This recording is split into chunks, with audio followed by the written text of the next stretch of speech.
So he's got breaking news. Roger Stone called us about 30 minutes ago, said, I want to come on. Breaking news, stonecoldtruth.com, former head of the Trump campaign. You can buy his book, The Making of a President, at InfoWarsStore.com. Roger, thank you so much for coming on with us with this breaking info. Alex, first of all, it's great to see you back in the saddle. I agree that in the, 38, 40 years I've been in politics, I've never seen a more focused, a negative assault on any public figure, and that would have to include Richard Nixon at the height of Watergate, than this media assault on you that is incredibly multidimensional. In other words, in the entertainment realm, they're gutting you by a parody of you, and where they play with our algorithms and manipulate through their fake news blockers and Snopes and others, they seek to strangle our message. So first let me say, I've got your back in this fight. This is going to be the greatest fight as we go forward, because the way they destroy us, as you know, is to kill our First Amendment rights, to take away our platform, and to end a free press in America as we know it. It's important you say that, because I always get caught up in the news and don't explain it, that, we're the beta test, that they're kicked you off AdRoll, they kicked you off Google, they're doing all the same stuff to you. There's a long list of us. They have Colbert and others attack us every night with lies, all the major news channels, CBS, ABC, NBC, saying Alex said he's a fake, Alex said he's a racist, he's a cult leader, he lost his kids, on and on and on. Total concerted assault on every front.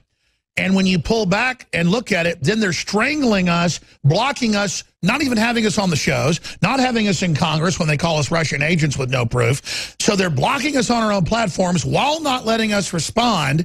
I mean, it is unprecedented.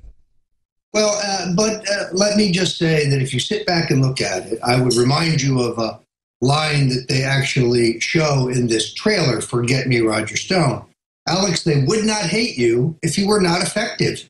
The reason why they've got to take you out and InfoWars out is because you have been, indeed, the tip of the spear. And you have provided a platform for the truth to so many others, including those who work with you right there, in the InfoWars. Sure, let's be clear. We then produce the Americana truth-based talking points that take over talk radio, take over Fox. They now know but it's not just us, but yes, we've who they've chosen to destroy. So I hope listeners understand, when they buy the products, when they spread the links, when they thank the local stations for carrying us, it is an act of total resistance. Roger, I think they're going to fail. What do you think? No, I think so also. And just the fact, Alex, that they parody you is a homage. It's a homage to your effectiveness as one of the leaders in this fight. And look, I think if you look across the board, it's people like Mike Cernovich and the folks at Breitbart and the folks at the Daily Caller and the folks at InfoWars and the folks at Town Hall and so many other great alternative sites that are committed to the truth, where there's better investigative journaling than you can see at CNN. By the way, heartening to see people chanting at the Trump rally, CNN sucks, and having CNN have it on air for a snippet. Really refreshing. Absolutely. Well, my friend, what is the big breaking news today? Well, I can now tell you authoritatively, Alex, that the president has been informed of the coming resignation of Supreme Court Justice Anthony Kennedy through a back channel. This sets off a furious campaign now to place the next Supreme Court justice. The front runner in that sweepstake is clearly Judge Neil Hartigan from the Western District of Pennsylvania. Now, Hartigan was thought to be the runner-up when Judge Gorsuch was selected, and is also known to be the personal favorite of Marianne Trump Barry, the esteemed Reagan appointee to the bench in New Jersey. He is a conservative, not necessarily a libertarian conservative. So you're giving us the exclusive. This hasn't broken yet? This has not broken yet. Let me continue, if I may, and say that Senator Charles Grassley has his own candidate who is not Judge Hartigan for this slot and has made the White House very aware of his position. Remember that Grassley's assistance would be required to get the nominee through the Senate. But the big news is that the Justice Kennedy is stepping down. I think that's the news, but I also think a quick handicap is crucial here. Hartigan, the front runner, Grassley with his own candidate that we will identify here at InfoWars, perhaps when we get together. And then, of course, the dark horse in this, and this is very important, Judge Andrew Napolitano. Now, what's not known, Alex, is whether the president is going to go to the list that he released in the election. He only said that he would choose his first justice from that list, and indeed he did. If the list were out the window and he had a broader selection, Hartigan was on the list. Grassley's candidate was not a judge on the list. And of course, Judge Napolitano is the outside the box theory, but known to be a personal favorite of the president himself. Well, a little bird told me, and I checked with another bird, that Trump promised to go off the list for the first one, but said on the second one he was leaning towards Napolitano. Was that accurate? I had heard that too. I think what he said was he was leaning towards a more libertarian-oriented choice, and we know that he's fond of the judge. So that's at a minimum. Well, Napolitano is so incredibly smart. He's got the background. They put a lot of big state judges in the Supreme Court before. It would energize Trump's base. I mean, you talk about a death blow. Judge Andrew Napolitano on the Supreme Court, man. Pardon me. You're absolutely right.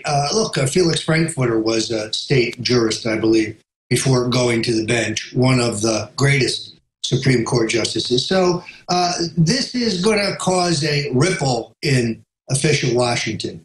The president clearly, as I said earlier, has been told that that a letter from Justice Kennedy is supposedly imminent. All right, we're going to get a transcript of this out right now. Roger Stone, the president has been told that the letter is imminent of Justice Kennedy's resignation. Let's put that out right now, get this snipped out this last 5 minutes and put up on YouTube and Facebook as soon as possible. And, of course, you've given us so many big exclusives. I guess this will be one more fake news story like Cernovich, getting it directly from the White House, that it was Susan Rice that did the leaking. Well, let me say this, Alex. Now that we have made this public, is imminent in Washington time a week, 2 weeks, 3 months, a month. But this is surely coming, this retirement.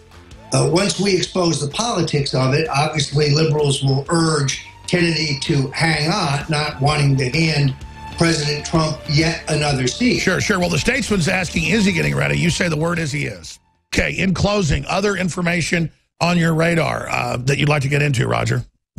Well, Alex, first of all, let me apologize to your viewers. I have a little sinus condition. I ran out of some of my better InfoWars products on my last 2 weeks on a hard road trip. Now that I'm back to Florida, I have found that my latest orders, particularly of your liver cleanse package, are in.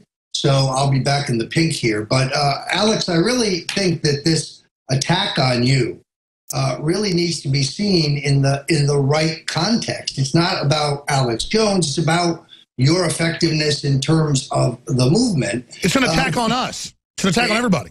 I mean, if you saw the charts of our retweets from October and January and today at Stone Cold Truth at stonezone.com, which is being reinvented before our very eyes, if you saw the way our Twitter feed, our Facebook feeds are being manipulated to limit our reach to patriots, it's a slow motion strangulation. And it will either have to be solved in an antitrust action by the Trump Justice Department, although today there is no particular indication that the White House is aware of the gravity of this threat, or a class action suit, which could be long and expensive and difficult. But the American people are not going to let the toothpaste be put back in the tube when it comes to the First Amendment and our right to communicate. It's Stalinistic in its scope. On Wednesday here at InfoWars, I'm going to be with Jacob Engels, who has broken some major stories exposing pro-Islamic activities in the academic world and in government. Soros has now been caught funding local candidates, and the Soros organization had threatened Engels, an independent journalist. We're going to have him talking about how suddenly, after he broke these stories, Alex, his Twitter feed, his Facebook feed, all of the basic net contacts for his investigative journalism. Oh yeah. Soros last year was in the WikiLeaks saying, once the UN has control, we're going to shut down all the stories that aren't for us. We'll control the news. This guy is incredible. So it's not just me. They're going after everybody in live time. It's George Soros's. He was the first client that founded the law firm that's suing me, and the guy suing me is on the Federal Reserve Board of New York. I mean, can you imagine how crazy they are to do that when I'm going to get the depositions and discovery? It's a badge of honor, Alex. It's a badge of honor. You know, we are warriors. And you and I and Pacific and a handful of others, Cernovich, Bannon. Well, listeners know what's happening. They're supporting us. They're right here with us, folks. Go to InfoWarsStore.com, buy the products, spread the articles, and pray for us. Thank you so much, Roger. We'll be back with a few calls, and then David Knight.